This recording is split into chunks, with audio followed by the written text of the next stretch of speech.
भारत के विभाजन के बीज अंग्रेजों ने बोए और अंग्रेजों के साथ जिनकी सहमति थी, अंग्रेजों के दो लोगों के मन की सत्ता की लालसा मालूम थी, एक मोहम्मद अली जिन्ना की और एक जवाहरलाल नेहरू की, कि दोनों भारत के प्रधानमंत्री बनना चाहते हैं।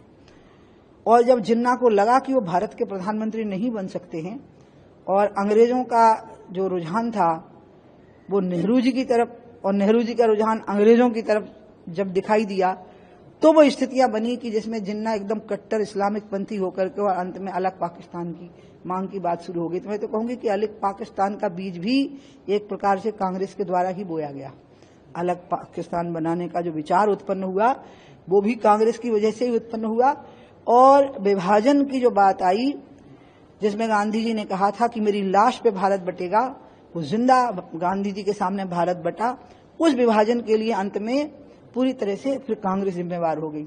इसलिए धर्म के आधार पर ही भारत और पाकिस्तान का विभाजन हुआ है और आज भी कांग्रेस उस विभाजनकारी मानसिकता का प्रयोग करती है।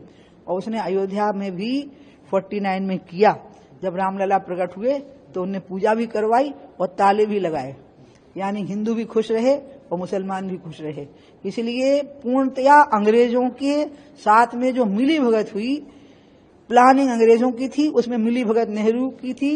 जिन्ना उस मिली भगत से शामिल सहमत नहीं हुए, इसलिए विभाजन की स्थितियां बनी।